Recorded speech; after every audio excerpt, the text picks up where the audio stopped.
The patient clutched her smartphone with such terrifying force that her knuckles had turned completely translucent under the harsh clinical lights of the emergency room. It was 11:47 p.m. when the paramedics wheeled her through the sliding glass doors of Massachusetts General Hospital in Boston. She had been pulled from a jarring collision on Interstate 93 just 30 minutes prior. Her right wrist was severely swollen, beginning to blossom into a deep, angry purple, and a crust of dried blood traced the curve of her left eyebrow. Yet, despite the shock and the pain, she had only one frantic, breathless request before they even thought about inserting an IV line. "Please, you have to call my husband. He's the first one in my favorites. Please." Thalia Thorne, a seasoned trauma nurse who had spent the last 8 years navigating the chaotic ebb and flow of the MGH emergency ward, took the phone with practiced, gentle hands. She tapped the screen to wake it up. The lock screen illuminated the dimly lit triage bay, and right there, beneath the time and a barrage of unread notifications, was a photograph. It was a picture of Callahan Vance. Her Callahan, her own husband. He was standing on a sun-drenched porch of a white coastal house, his arms wrapped securely around a little girl with bright, laughing eyes, the ocean stretching out endlessly in the background. If you have ever wondered what you would do if a world-shattering truth was suddenly, violently dropped into your bare hands without a single warning, stay right here. Linger in this story. Would you have hit the call button right then and there, screaming his name into the receiver? Or would you have swallowed the glass shards of your own life and maintained a terrifying, absolute silence just like Thalia did? Because Thalia did not scream. She did not drop the phone. She did not look down at the bleeding, frightened woman on the gurney as an enemy. Instead, she felt a sudden, glacial detachment wash over her. The cacophony of the emergency room, the beeping monitors, the shouting residents, the squeak of rubber soles on linoleum seemed to recede instantly, as if someone had sealed her inside a heavy, soundproof glass vault. The patient's chart said her name was Serafina Adler. She was 34 years old, suffering from a minor hairline fracture in her wrist and a mild concussion. But the most prominent thing about her was the sheer terror in her wide, dilated eyes. She did not look like a woman playing the role of a hidden mistress in the shadows. She looked exactly like what she claimed to be, a terrified, devoted wife desperately waiting for her husband to rush through the hospital doors to save her. Thalia's gaze drifted slowly, mechanically, down to Serafina's left hand, which rested on the coarse hospital blanket. And there, waiting for her, was the second devastating blow of the night. A white gold wedding band. It was almost perfectly identical to the one currently resting on Thalia's own left ring finger, right down to the custom, delicate wave pattern engraved on the inside of the band. Callahan had sworn to her, holding her hands in his 4 years ago, that he had designed that specific wave himself. He had promised that a boutique jeweler on Newbury Street had cast it exclusively for them, a symbol of their unique, unrepeatable love. Thalia set Serafina's smartphone down on the stainless steel rolling tray with a quiet metallic click. She turned her head and caught the eye of another triage nurse. "I need you to cover box 4 for exactly 2 minutes," she said, her voice eerily steady. She walked down the long, brightly lit corridor toward the staff break room. She didn't run. She didn't stumble. She simply closed the heavy wooden door behind her, plunging herself into the quiet hum of the vending machines. She pulled her own phone from her scrub pocket and dialed Callahan's number. He picked up on the second ring. "Hey, sweetheart." His deep, soothing voice echoed through the speaker. "Is everything okay?" "I'm here at home, just waiting for you." Thalia stared down at her own trembling hands. Just moments ago, those hands had been hovering over Serafina's screen. Callahan was her husband. In this phone call, he was flawlessly pretending to be lounging in their historic Beacon Hill brownstone. And yet, somewhere tucked deep inside the labyrinth of his lies, there was a little girl whose smiling face Thalia knew she would never, ever be able to scrub from her memory. Thalia did not ask him anything. Her voice did not betray a single tremor when she replied, "Yes, everything is fine. I just wanted to see if you were still awake." Callahan let out a soft, affectionate chuckle, the exact same sound that used to anchor her during her most stressful days. "I'm making you some chamomile tea. You've had a brutal shift tonight, haven't you?" Thalia squeezed her eyes shut for a fractured second. Just 100 feet away, in triage box 4, Serafina Adler was bleeding, scared, and praying for this exact same man to come walking through the MGH sliding doors. In Beacon Hill, according to his flawless script, Callahan was dutifully waiting for Thalia. "You don't have to wait up for me," Thalia said, her tone flat and unreadable. I might be charting late. Go to sleep. She ended the call before he could stretch the deception any further. She stood paralyzed in the center of the break room, staring blankly at her own reflection in the darkened glass of the coffee machine. She noticed a tiny, rust-colored speck of dried blood on the collar of her light blue scrubs. It wasn't hers. She took a coarse paper napkin from the dispenser, dampened it under the sink, and meticulously scrubbed the stain away. She scrubbed until the fabric was damp and clean, as if this tiny, obsessive gesture could somehow claw back the control she had just lost over her entire existence. When Thalia finally pushed the curtain back and re-entered box 4, Serafina immediately snapped her head toward her, wincing at the movement. Did you reach him? Thalia stepped up to the bed and carefully adjusted the heated blanket over the patient's uninjured shoulder, tucking the edges in with professional precision. The front desk administrator is handling the emergency contacts right now. Thalia lied smoothly. Right now, we need to get you up to radiology for a CT scan to check on that head trauma, and we're going to ice that wrist. Serafina nodded, an obedient and trusting patient, but her anxious eyes kept darting back to her phone resting on the tray. Suddenly, the screen lit up with a new notification. It stayed illuminated for only a brief second before fading to black. But Thalia caught every single word of the text preview. Don't say anything to anyone yet. I am going to fix this. Thalia couldn't see the sender's name from her angle, but she felt a cold, hard knot pull tight in the pit of her stomach. That specific phrasing didn't sound like a frantic husband worried about a car wreck. It sounded exactly like a man desperately trying to plug the holes in a sinking ship of lies. For the next hour, Thalia moved with the mechanical, flawless precision she was known for in the trauma ward. She flushed the IV, charted the fluctuating blood pressure, coordinated with the orthopedic resident for the wrist splint, and administered the prescribed painkillers. To anyone watching, Nurse Thorne was a picture of absolute medical competence. No one could possibly guess that beneath her calm exterior, she was mentally tearing down the entire architecture of her marriage, brick by brick, inspecting the rotten foundation of a house she had lived in for 4 years. As the painkillers began to take the edge off Serafina's terror, exhaustion settled into her bones. Her eyelids drooped, and she murmured something into the quiet space of the room that Thalia was entirely unprepared for. He hates hospitals, Serafina whispered, her voice thick with medication. He hates them so much. But for the kids, he always pushes through. He always comes. Thalia's pen froze mid-stroke on the paper chart. The kids.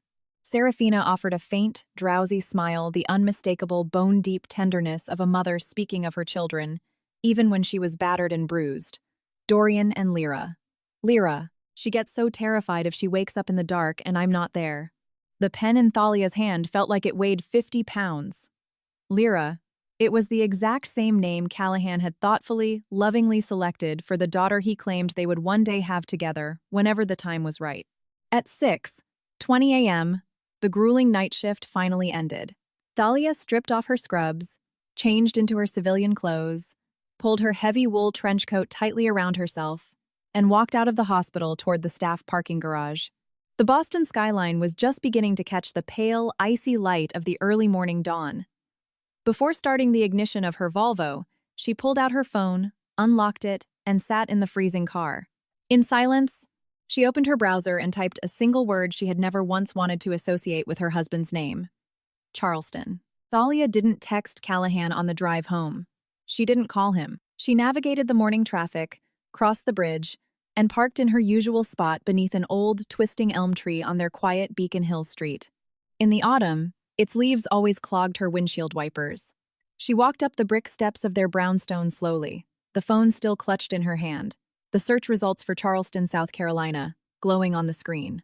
When she unlocked the door, the apartment smelled richly of freshly ground French press coffee and toasted sourdough. Callahan was standing at the marble kitchen island, dressed comfortably in gray flannel pajama pants and a fitted navy sweater. He was stirring honey into 2 heavy ceramic mugs, acting as though this morning was just another beautiful, mundane Tuesday in their perfect life. I made you some avocado toast, he said, offering a warm smile without looking up from the mugs.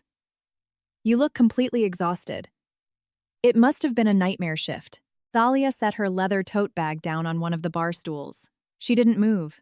She just stood there and observed the tableau before her. The artisanal bread, the perfect slices of avocado, the fresh squeezed orange juice, The specific blue mug he knew was her favorite. Everything was arranged with a meticulously crafted domestic piece that, only yesterday, she would have called true love. This morning, looking at it through the lens of the ER, it looked like a highly rehearsed stage production. There was a bad accident on I-93, Thalia replied, her voice eerily calm. A young woman, married, 2 small children. Callahan didn't drop the spoon. He didn't gasp or flinch. But there was a microscopic hesitation, a singular, terrifying beat of silence that lasted just a fraction of a second too long before he responded. That's awful. Poor woman. That single delayed second burned itself into Thalia's memory like a branding iron. As he fluidly transitioned the conversation to a crucial meeting he supposedly had that afternoon with an elite client in Cambridge, she looked down at his hands. They were the exact same hands that had caught her by the waist 4 years ago when they first met outside a coffee shop near Copley Square. Thalia had just finished a brutal 4-hour shift, and, in her exhaustion, had accidentally spilled hot coffee all over a tube of architectural blueprints Callahan was carrying under his arm. He hadn't been angry. In fact, he had laughed, a rich, booming sound. He had bought her a fresh coffee and told her that even the most brilliantly designed buildings needed a little human error to keep them from feeling sterile. They had sat on a bench for 3 hours that day, talking about the shifting seasons of New England, the brutal demands of hospital shifts, his rising boutique architecture firm, and the way the autumn light hit the brownstones at dusk. He had seemed like a man constructed entirely of quiet, safe details. He remembered everything she said. He asked questions without being intrusive. He had walked her all the way to the tea station under an umbrella that was comically too small for the both of them. A year later, they were married in a historic, rustic inn in the Berkshires. There was no extravagant luxury, just 40 close friends and family members, deep red wine, roasted lamb, wild white hydrangeas, and the solemn promise of an honest, beautiful life. Thalia had believed in that promise with a pure, uncorrupted faith. After the wedding came the lazy Sunday mornings walking through the Boston Public Garden, the overflowing potted plants on their balcony, the impromptu takeout dinners when she was too exhausted to cook, and, much later, the grueling, heartbreaking months of hormone injections, negative tests, and tearful consultations at the fertility clinic. Callahan had always been right there. He would hold her hand so tightly when the doctors delivered yet another round of bad news. He would kiss her forehead and whisper that no medical diagnosis could ever measure how deeply he loved her. Now, standing in the kitchen, he handed her the blue mug. "I'm going to have to fly down to South Carolina this weekend," he said casually, taking a sip of his own coffee. "The Charleston Boutique Hotel project has hit a major zoning snag. I need to be on site." Thalia raised her eyes from the coffee. Charleston. The exact same word that had been the excuse for dozens of absences over the past 3 years. But this time, as Callahan turned his back to place the French press in the sink, Thalia noticed something she had never paid attention to before. Hanging from his leather keychain on the counter was a secondary key. It was small, silver, and had a faded, frayed paper tag attached to it. Barely legible on the tag was the letter S. Thalia didn't ask about the key. Her years in trauma care had taught her a vital lesson. When you discover a wound that looks small on the surface, you never blindly poke at it until you know exactly how deep the internal bleeding goes. She let him finish his coffee. She let him talk animatedly about municipal permits, structural blueprints, and a fake meeting in Charleston that sounded far too polished and rehearsed. She nodded in all the right places, but she was no longer listening as his wife. She was listening as an investigator taking mental notes. When he finally grabbed his coat to leave for his office, he left a receipt from a local bakery on the counter and pressed a quick, customary kiss to her forehead. Before, that simple gesture would have carried her through the darkest hours of her day. Now, the touch of his lips felt like a physical weight, the heavy drag of a monstrous deception brushing against her skin. She waited exactly 10 minutes after the front door clicked shut. Then, she walked into his home office. Callahan's workspace had always been a sanctuary of immaculate order. Pristine 3D architectural models, neatly labeled tubes of blueprints, heavy swatches of natural stone, and a vintage brass desk lamp he had hunted down at an antique market in Maine. Thalia booted up his iMac. Her hands were freezing. She knew his password, a combination of their anniversary and her birth year, because for 4 years, they supposedly hadn't kept a single secret from one another. Or so she had believed. First, she typed Charleston into the main search bar. Dozens of files populated the screen. Old emails from generic clients, flight itineraries, a budget for a lobby renovation. Nothing overtly incriminating. Nothing definitive. It was a perfect smokescreen. She sat back, her heart hammering against her ribs. She thought about the frayed tag on the silver key. S. She typed Sullivan's. Nothing. Then she typed South Carolina residence. Still nothing. Finally, she thought of the word he used to describe the project. Coastal. She typed in Coastal Projects. A hidden folder materialized at the very bottom of the directory. Coastal Projects SC. Thalia clicked it open. Inside, there were legitimate-looking blueprints of a boutique hotel facade, mood boards with southern coastal aesthetics, and several spreadsheets with names so mind-numbingly boring, they seemed specifically designed to be ignored. One file was labeled Site, Supervision, Logistics, Cal. Thalia double-clicked it. The spreadsheet wasn't a logistics tracker. It was a meticulously color-coded calendar. Green cells were designated for Boston. Orange cells were marked for Charleston. Gray cells were labeled Transit. Hovering over the orange cells revealed small, hidden notes. Dorian's 5th B-Day. Lyra Pediatrician, 2 p.m., dinner with S. Do not answer phone after 10 p.m. Thalia stopped breathing. Her lungs simply seized. Dorian. Lyra. Lyra wasn't a theoretical baby, discussed in the tragic aftermath of failed IVF treatments. Lyra was a living, breathing little girl with doctor's appointments, bedtimes, and an entire, vibrant life unfolding thousands of miles away from Boston. Her fingers moved over the trackpad with a frantic, desperate energy. She found a subfolder labeled Invoices. Inside were digital receipts for monthly bank transfers. Exactly $1,500 transferred on the 3rd of every single month, always marked with the memo, Project Site Supervision, SC. But the destination routing number didn't belong to a commercial construction firm. It belonged to a joint checking account linked to a residential lease agreement in Sullivan's Island, South Carolina.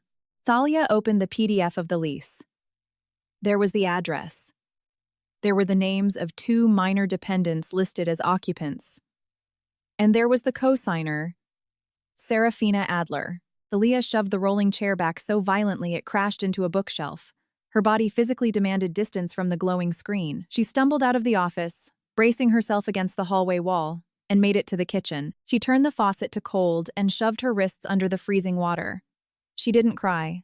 There was no room for tears yet. The emotion threatening to rip her apart was something infinitely more terrifying than grief. It was the profound, suffocating realization that she had been living inside a perfectly constructed simulation that another human being had designed to keep her docile and blind. She forced herself to walk back to the computer. There was one final PDF attachment in the folder. It was a scanned receipt from a high-end, appointment-only jeweler on Newberry Street. It detailed the purchase of 2 white gold wedding bands. The description noted the identical custom wave engraving. The receipt showed 2 completely different dates of purchase, separated by 3 years, and 2 different sets of inner initials. The terrifying truth snapped into absolute focus. Callahan hadn't just stumbled into a double life out of weakness or circumstance.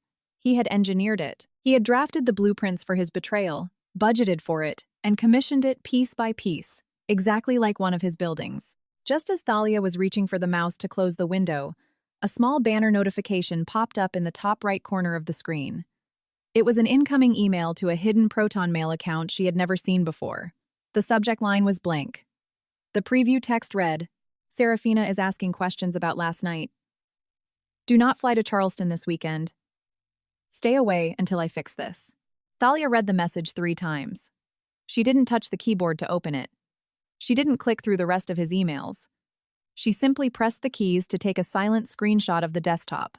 She dragged the image into a newly created USB drive, ejected it, and shut down the computer, making sure the screen went black and cold, exactly as she had found it. She was closing a door that was never, ever meant to creak. Late that afternoon, Callahan returned to the brownstone carrying a small paper bag from the corner pharmacy and wearing a soft, sympathetic smile. He said he had picked up some high-grade ibuprofen and bath salts for her, just in case her muscles were still aching from the chaotic shift. Thalia thanked him, her voice perfectly modulated, but as she watched him, the veil was completely gone. She observed his micro-movements, The way he placed his keys face down on the entryway console to hide the tags. The way he set his smartphone on the dining table with the screen pressed against the wood. The way his eyes consciously avoided lingering on the closed door of his home office. Before today, these tiny gestures would have been completely invisible to her. Now, they were screaming sirens. The following morning, Thalia called the charge nurse at Mass General and requested 2 days of emergency personal leave. She offered no dramatic details, simply stating she had an urgent family matter that required her immediate attention. Then, she dialed Maura. Maura was an administrative director at the hospital and Thalia's closest confidant. Maura was a fiercely practical woman, the kind of New Englander who didn't offer hollow platitudes or ask invasive questions when she heard the distinct, hollow tone of devastation in a friend's voice. "I need to go to Charleston," Thalia said into the receiver. "And I need you to come with me. I'll book the flights. What time do you want to be at Logan?" Was Maura's only reply. They took a direct flight from Boston to Charleston early the next morning. Thalia carried a thick, navy blue leather folder in her carry-on tote. Inside were the printed copies of the color-coded calendar, the bank transfer receipts, the lease agreement, the Newberry Street jewelry invoice, and the screenshot of the cryptic email. During the 3-hour flight, Thalia barely spoke a word. She stared out the scratched oval window, watching the jagged coastline of the eastern seaboard blur into a wash of blues and grays, the light shifting coldly across the glass. Maura sat in the aisle seat, reading a book, occasionally placing a fresh bottle of water on Thalia's tray table, never once demanding an explanation. When they landed at Charleston International, they rented a nondescript silver sedan. Thalia plugged the Sullivan's Island address into the GPS. They drove over the grand, sweeping bridge, leaving the historic downtown behind, and entering the quiet, wealthy coastal enclave where the air smelled heavily of salt marsh and blooming jasmine. The streets were lined with sprawling oak trees draped in Spanish moss. They found the house at the end of a quiet cul-de-sac. It was a beautiful, 2-story white weatherboard home with deep green shutters, a wide wraparound porch, and a small pink bicycle with training wheels leaning haphazardly against the front steps.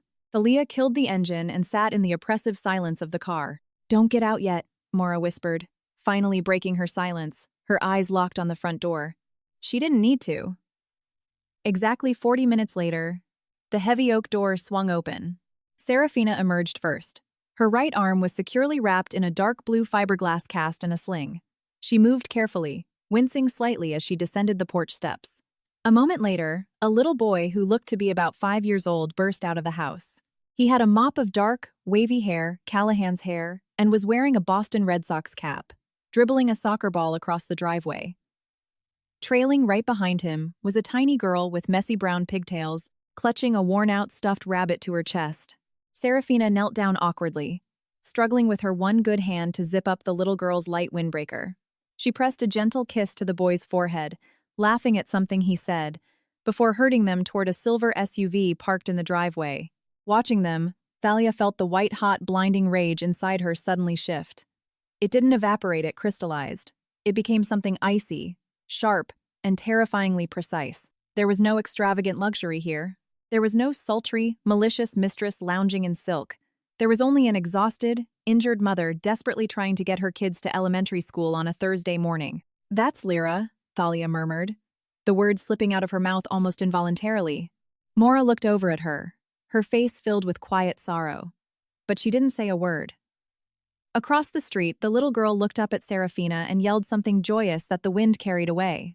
Serafina beamed back at her, a smile of pure, unadulterated maternal love, the exact same fierce love that any mother would show, even when her body was bruised and aching. In that single crystalline moment, Thalia understood a truth that stripped away the last agonizing shred of her doubt. Serafina Adler wasn't acting like a woman who had successfully stolen another woman's husband. She was acting exactly like someone who was entirely trapped inside the very same lie. Thalia and Maura flew back to Boston that same evening. On the plane, Thalia unzipped the navy blue folder on her tray table.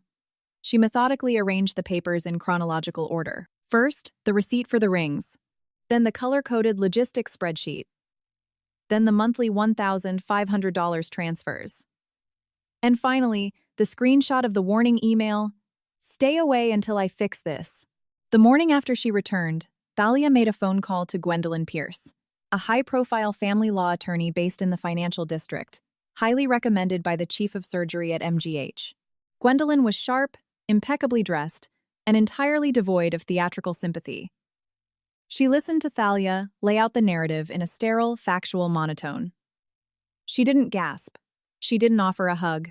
Instead, she asked for copies of the bank accounts, the tax returns, the firm's incorporation documents, and, most importantly, absolute, ironclad silence. "Do not confront him," Gwendolyn ordered, tapping a silver pen against her mahogany desk. "Do not let him know you know. We need a strategy. We need to trap his assets before he realizes the walls are closing in."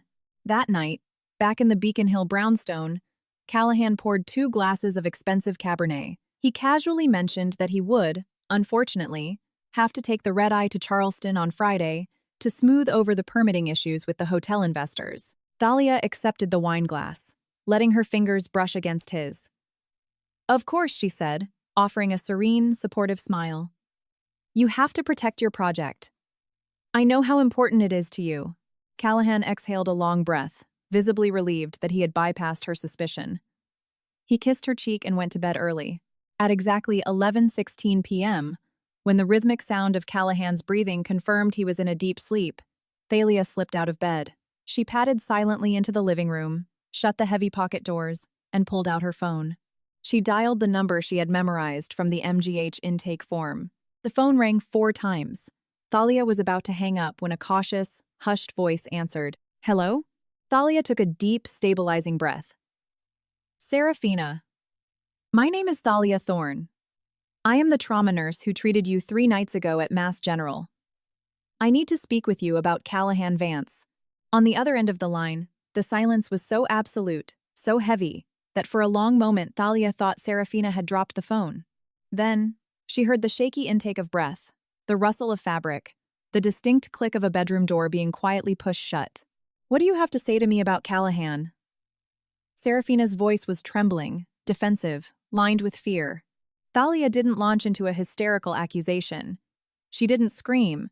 Her years of delivering the most devastating medical news to shattered families had taught her that the truth, if hurled like a weapon, will only destroy the person who desperately needs to hear it. She spoke slowly, her voice soft and measured. She recounted the night in the emergency room. She mentioned the smartphone, the contact saved as husband, the lock screen photo with the ocean, the white gold ring with the custom wave engraving. Then, Thalia recited the exact address of the White House on Sullivan's Island. Serafina didn't interrupt her once. She listened in paralyzed silence until the address was spoken. "How do you know where my children live?" Serafina whispered, her voice cracking. "Because Callahan pays the lease on that house from a joint checking account that is legally registered to both him and me," Thalia answered gently. "And because I have the bank records sitting in front of me right now." The phrase bank records seemed to shift the entire atmospheric pressure of the phone call. The defensive wall in Serafina's voice began to crumble. She started asking tiny, hyper-specific questions, testing the waters to ensure she wasn't losing her mind before she took another step into the nightmare. She asked for Callahan's middle name. She asked for the exact name of his Boston architectural firm. She asked about the brand of the vintage watch he always wore.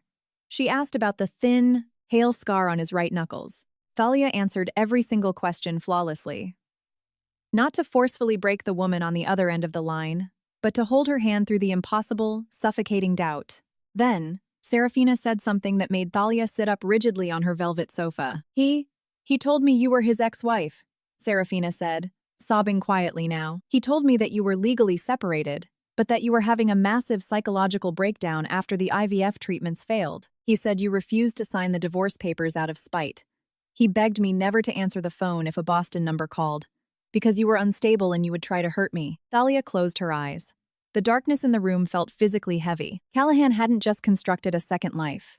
He had actively weaponized Thalia's deepest, most agonizing trauma, her inability to carry a child, and used it as a psychological shield to protect his lies. He had turned her heartbreak into his alibi. The next morning, Serafina booked a direct flight from Charleston to Boston. She insisted Thalia not pick her up at Logan Airport. The paranoia Callahan had instilled in her was still a fresh wound. They agreed to meet at a small, dimly lit, independent coffee shop tucked away on a quiet street in Cambridge at 10:15 a.m. Serafina walked in wearing a heavy coat, her arms still secured in the sling, carrying a thick brown manila envelope. Her face was pale, shadowed by severe exhaustion, but her jaw was set with the grim determination of a woman who had decided she was done collapsing. They didn't hug when they met. It would have felt entirely unnatural, almost grotesque. They slid into a corner booth, ordered 2 black coffees, and placed their smartphones face down on the wooden table. Thalia unzipped her navy blue folder. Serafina opened her brown envelope. What followed over the next 3 hours contained absolutely no shouting. There were no tears of rage.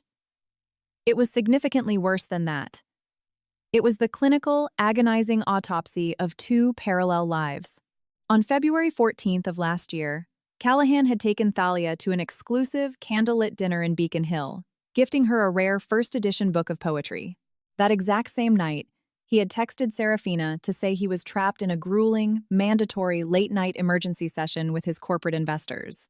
On May 3rd, Serafina slid a photograph across the table. It was Callahan, wearing a party hat, helping Dorian blow out the candles on a superhero birthday cake. On that very same day, Thalia had a saved text message from him complaining that his flight from a site visit had been delayed by a massive storm, and he was stuck sleeping in an airport lounge. In July, during the absolute lowest point of Thalia's life, when she had walked out of the Boston fertility clinic weeping uncontrollably in the parking garage, Callahan had held her in his arms for 20 solid minutes, kissing her hair and telling her they were enough for each other. That exact same evening, he had written an email to Serafina. Serafina slid the printed email across the table. Thalia read it. It's almost over. The lawyers say she's finally breaking down. Soon, my love. Soon we will be a real family with no more shadows. Serafina gripped her coffee mug with her one good hand, her knuckles white. I believed him, she whispered, not looking for absolution, but simply stating a tragic fact. I truly believed he was just fighting to get back to his children. Thalia didn't reply immediately. She looked at Serafina's cast, at the dark, bruised circles under her eyes, at the way her shoulders curved inward defensively. Thalia realized with absolute clarity that the suffocating shame of this betrayal didn't belong to either of the women sitting at this table. It belonged entirely to the ghost who had engineered it. They used Thalia's phone to call Gwendolyn Pierce from the cafe. The lawyer reiterated her strict instructions. Neither of them was to confront Callahan yet. They needed financial records. They needed timestamps. They needed proof of his fabricated expenses, his fraudulent travel logs, and his false promises. Gwendolyn also immediately referred Serafina to a ruthless family law attorney in South Carolina to initiate immediate proceedings for paternity establishment, sole legal custody, and child support. Before they stood up to leave, Serafina reached into her purse and pulled out a small, folded photograph. She handed it to Thalia. It was Callahan standing on a white sand beach in the Carolinas. Dorian was riding on his shoulders, laughing joyously, and little Lyra was clinging tightly to his leg. On the back of the photo, written in Callahan's elegant, architectural handwriting, was a single sentence. For when we can finally stop hiding. Thalia didn't say a word. She took the photograph and carefully slid it into a clear plastic sleeve inside her folder alongside the bank records and the fake IVF emails. That afternoon, when Thalia returned to the Beacon Hill brownstone, the silence of the apartment felt different. It was no longer a sanctuary. It was a crime scene. She methodically packed a single rolling suitcase. She packed her passport, her personal banking ledgers, her medical files, the vintage jewelry she had inherited from her grandmother, and a small potted lavender plant she had painstakingly kept alive on the balcony. Then, she walked into the bedroom. She printed out the color-coded Coastal Projects calendar in full size. She laid it perfectly flat in the exact center of his side of the king-sized mattress. On top of the calendar, she placed her white gold wedding band right over the cell marking Lyra's pediatrician appointment. Beneath the ring, she left a piece of high-grade cardstock. On it, she had written one single, flawless line. I know exactly how you divided my life. Callahan found the note at 9:01 p.m. Thalia knew the exact minute because her phone, resting on the kitchen island of Mora's Cambridge apartment, suddenly began to vibrate violently. First came 3 back-to-back phone calls, then a barrage of frantic text messages. Thalia, where are you? Thalia, please, this is a misunderstanding. Thalia, you need to talk to me. Then came the long, breathless voicemails that she refused to open. By the 10th missed call, She powered the phone down completely. She didn't do it out of fear. She did it out of military-grade strategy. Gwendolyn had been crystal clear during their afternoon briefing. Absolutely no private arguments. No emotional showdowns without witnesses. No allowing a master manipulator like Callahan the opportunity to twist his sociopathic guilt into a tearful, sentimental plea for forgiveness. The evidence was secured. The trap was set. All that was left was to let the man show his true face when the walls of his labyrinth finally collapsed. The next morning, Thalia powered her phone back on. There were 34 missed calls. The final text message from Callahan, sent at 3:15 a.m., read, "You are overreacting drastically. You're having an episode. We can fix this quietly. Do not involve lawyers." Thalia took a screenshot of the text and forwarded it directly to Gwendolyn. At 11 a.m., Callahan walked through the sliding glass doors of Mass General Hospital. Thalia had just finished redressing a severe burn wound and was scrubbing her hands at the deep stainless steel sink when a junior nurse pushed open the swinging doors of the ward. "Thalia, there's a guy at the security desk demanding to see you. He says he's your husband. He looks incredibly agitated." Thalia dried her hands meticulously with a paper towel. She took a deep breath, letting her heart rate settle into the rhythmic, cold pace of a trauma nurse. She walked out into the main waiting vestibule. She did not go alone. Maura was flanking her right side, and the hospital's imposing shift supervisor, a no-nonsense man named David, stood close behind her. Callahan was standing near the vending machines. His expensive camel hair overcoat was unbuttoned. His tie was loosened, and the dark, heavy bags under his eyes suggested he hadn't slept a single minute. He clutched a black leather portfolio tightly to his chest. When he saw her, his face contorted. He tried to force the old, charming, soothing smile onto his lips, but the gesture completely shattered before it even reached his eyes. "Thalia, honey, please. Just give me 5 minutes in the courtyard." "Please," he begged, stepping forward. "My attorney, Gwendolyn Pierce, will be the one speaking with you from now on," Thalia replied, her voice echoing coldly in the cavernous lobby. Callahan's eyes darted nervously toward Maura and David. He took another step forward, dropping his voice to a desperate, vicious whisper. "You have no idea what you're doing right now. If you drag this out into the light, you aren't just ruining me. You are going to completely destroy those 2 innocent children in Charleston." Thalia felt the psychological blow land, exactly where he had aimed it, straight at her maternal grief. But she did not flinch. She did not step back. She looked him dead in the eyes. "I wasn't the one who buried them in the dark, Callahan." Callahan looked around frantically. There were too many people. Too many nurses in scrubs, too many security cameras, too much unfiltered reality crashing in on his carefully controlled world. He took one final step toward her, his face hardening into something ugly and venomous. "Serafina doesn't understand anything," he hissed, the mask entirely gone. "She's confused and unstable. And so are you. You're sick, Thalia. You're letting your grief make you crazy." Beside Thalia, Maura casually adjusted the smartphone she had been holding at her hip. The screen was illuminated. The entire threat had just been recorded in crystal-clear high definition. That very same afternoon, down in South Carolina, Serafina answered a knock at her front door. A delivery driver handed her a massive, lavish arrangement of 24 long-stemmed red roses. Tucked into the ribbon was a heavy, embossed card. Serafina opened it. "Don't let her psychotic delusions destroy our beautiful family. I'm coming home soon." Serafina didn't throw the flowers in the trash. She set them on the kitchen counter, took a high-resolution photograph of the arrangement and the card, slid the card into a protective plastic sleeve, and immediately called her attorney in Charleston. 2 days later, the dual legal strikes were launched simultaneously. Thalia's aggressive petition for absolute divorce on the grounds of cruel and abusive treatment was filed in the Massachusetts Family Court. At the exact same time, Serafina's petition for paternity establishment, sole physical and legal custody, and retroactive child support was filed in the Charleston County Courthouse.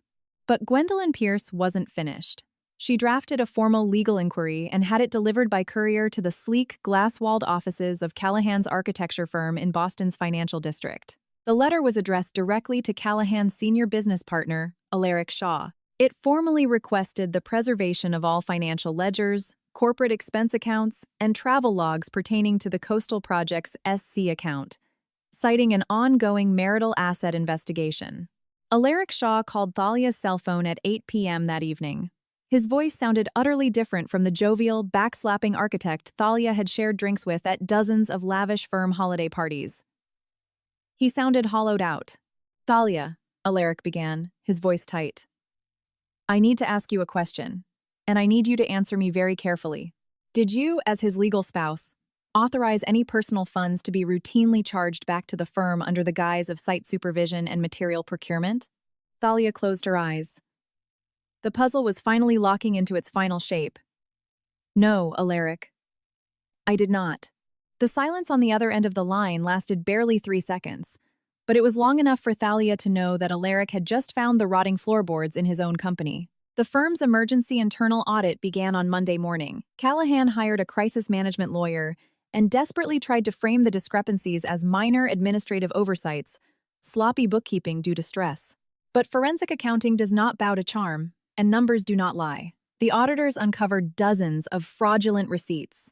Luxury hotel suites in Charleston booked on dates when no site meetings occurred.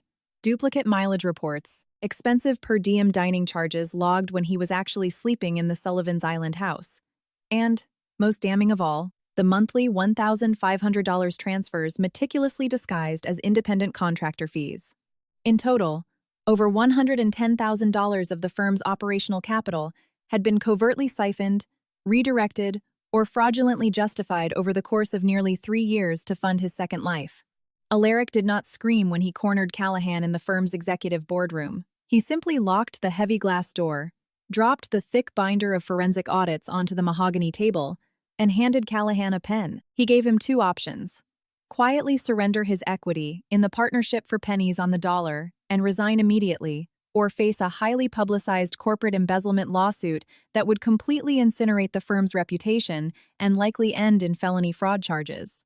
Callahan signed the divestment papers 3 days later. The scandal didn't make the front page of the Boston Globe, but in the hyper-insular, gossipy world of elite New England real estate and architecture, a man doesn't need headlines to be ruined. 2 massive residential developers in Brookline immediately canceled their multi-million-dollar contracts with him. A highly lucrative commercial redesign in the Seaport District was frozen overnight. Callahan's name, which had spent a decade being synonymous with visionary elegance and unshakable trust, was now whispered at gala dinners with the same hushed disgust one reserves for black mold found in a luxury penthouse. Through it all, Thalia sat in sterile conference rooms. She gave sworn depositions, signed endless stacks of notarized documents, organized her financial independence, and never once missed a shift at Mass General. She didn't feel a triumphant, cinematic victory. She mostly felt an overwhelming, bone-deep exhaustion. But it was a clean exhaustion, the kind of tiredness that comes after cutting away necrotic tissue to save a limb. Late one Tuesday evening, Gwendolyn called her while Thalia was sitting in the hospital cafeteria. "Callahan's lawyers just reached out. He wants to negotiate an immediate settlement. He's terrified of this going to a public trial," Gwendolyn said, her tone dripping with professional satisfaction. Thalia looked out the massive plate glass window. Outside, the city of Boston was moving through the rain, bright taillights streaking through the dark, entirely indifferent to her world ending and beginning again. "Tell him the negotiation starts with him signing a sworn affidavit explicitly detailing the timeline of the infidelity and the financial fraud," Thalia said flatly. Gwendolyn paused. "There's one more thing. Serafina's lawyer called me an hour ago. The preliminary court-ordered DNA results came back in South Carolina. Callahan is listed, with 99.9% certainty, as the biological father of both Dorian and Lyra." Thalia pressed her forehead against the cool glass of the window. The phantom of the lie had finally been dragged into the harsh, uncompromising light of a legal document. He had nowhere left to hide. The divorce was finalized 9 brutal months later, in a dreary courtroom in downtown Boston. It was a freezing, sleet-filled morning in late November. Thalia signed the final decree with a steady hand. She didn't offer a bittersweet smile. She didn't break down in cathartic tears. She simply slid her copy of the judgment into a gray manila folder, thanked Gwendolyn, and walked out onto the icy pavement with the strange, weightless sensation of a survivor who has finally walked away from a burning building, knowing better than to look back at the ashes. Backed entirely into a corner by the avalanche of irrefutable evidence, Callahan had no choice but to legally concede to the double life, the covert diversion of marital assets, and the staggering financial penalties that accompanied the settlement. He didn't sign the papers out of a sudden, miraculous surge of moral repentance. He signed them because the meticulous paper trail Thalia and Serafina had built left him absolutely no oxygen to breathe. Down in South Carolina, Serafina secured full legal recognition of paternity for Dorian and Lyra, a court-mandated, aggressively garnished child support arrangement, and a heavily restricted, legally supervised visitation schedule for Callahan. The justice system couldn't erase the catastrophic psychological damage he had inflicted, but it forcibly dragged his chaos into a rigid, inescapable order. 6 months after the ink dried on the divorce decree, Thalia finally moved back into the Beacon Hill brownstone. She hadn't wanted to sell it immediately. Doing so felt like letting him chase her out of her own sanctuary. But before she could sleep there, she needed to violently exorcise his ghost from the architecture. She hired contractors to tear out his pristine home office, converting it into a sunlit reading room. She changed every lock, stripped and repainted the walls a warm, soft ivory, donated the massive mahogany dining table to a local charity, and bought entirely new furniture. She kept the balcony relatively bare, save for the single pot of lavender she had brought with her to Mora's. It had somehow survived the freezing winter, blooming stubbornly even when she had forgotten to water it during the darkest weeks of the legal battle. At first, the profound silence of the empty house felt suffocating. She would flinch at the sound of the radiator hissing, expecting the heavy thud of his suitcase in the hallway. She struggled with the phantom anxiety of a ringing cell phone. But slowly, agonizingly, the space began to heal her. She reclaimed the tiny, mundane victories of a sovereign life. She learned to drink her morning coffee by the window without compulsively checking her phone. She walked home from her shifts at the hospital without scanning the street for his car. She started buying her bread from the corner bakery again, finally shedding the paranoid feeling that everyone behind the counter knew the humiliating details of her life. One humid afternoon in July, Thalia's phone buzzed on the kitchen counter. It was a text message from an unsaved number, though she knew exactly who it was. Serafina didn't include a long, emotionally taxing paragraph about Callahan. She simply sent a single photograph. It was a picture of Dorian running across a vibrant green soccer field in Charleston, his face flushed with joy, and little Lyra, sitting in the grass nearby, intensely focused on coloring a picture of a house with a wildly crooked purple roof. Thalia stared at the bright, living proof of the children she had once been manipulated into resenting. She typed back a single sentence. May they never, ever have to learn how to build a house out of lies. As the Boston autumn rolled in, painting the city in strokes of burnt orange and gold, Thalia found herself accepting an invitation for a casual cup of coffee from Declan Mercer, the new lead doctor in the hospital's physical rehabilitation wing. There were no grandiose romantic overtures. There were no sweeping promises of destiny. It was just an hour of genuinely pleasant conversation at a crowded cafe near the harbor, a shared laugh over the bureaucratic nightmares of hospital administration, his polite offer of his umbrella when it started to drizzle on their walkout, and a simple text message the very next day, arriving at the exact hour he had promised he would send it. On a crisp, wind-swept morning in late April, Thalia pushed open the French doors to her balcony. The city smelled richly of rain on hot pavement and blossoming cherry trees. The lavender plant was thick with vibrant new violet buds. Thalia rested both her hands on the cold wrought iron railing, closed her eyes, and pulled the clean air deep into her lungs. She wasn't entirely healed. Some fractures leave a permanent ache when the weather turns cold, but for the first time in an eternity, there was absolutely nothing in her life that required hiding in the dark. The cruelest part of betrayal isn't just the physical act of what the person did.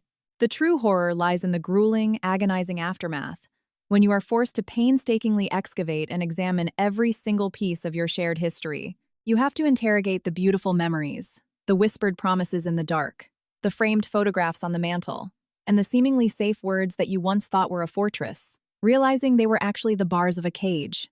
Thalia had been forced to swallow a jagged, merciless truth.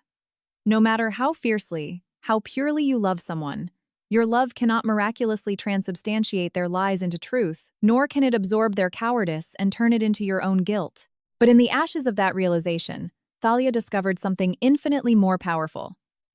True dignity rarely announces itself with screaming matches or shattered glass. Sometimes, dignity is the terrifying, silent discipline of choosing not to lose your mind. It is the act of meticulously gathering your evidence, rallying your allies, asking for the help you deserve, and refusing, point blank, to let another person's monstrous cruelty mutate you into a version of yourself that you despise. Justice does not always arrive riding a white horse in a flawlessly cinematic climax. More often than not, it arrives in the quiet, absolute finality of notarized signatures. It arrives in the heavy, satisfying click of a newly installed deadbolt. It arrives in the peace of an unshared bank account. And it arrives in the profound, quiet victory of a woman who can finally lay her head on her pillow and fall asleep, knowing she will never again have to wake up in the middle of the night to check a stranger's phone. In the immediate wreckage of a shattered life, it is entirely natural to become paralyzed by the question, why? Why did he do this to me? Why wasn't I enough? But if you survive the fire, there comes a morning when the question fundamentally shifts. The why loses its power. The only question that matters anymore is, what am I going to do with myself now? And that is the exact moment the real architecture of a life begins. The moment we stop begging for an apology from the ghost who broke us, and simply choose to build a world where we can look ourselves in the mirror, entirely unbroken and entirely at peace.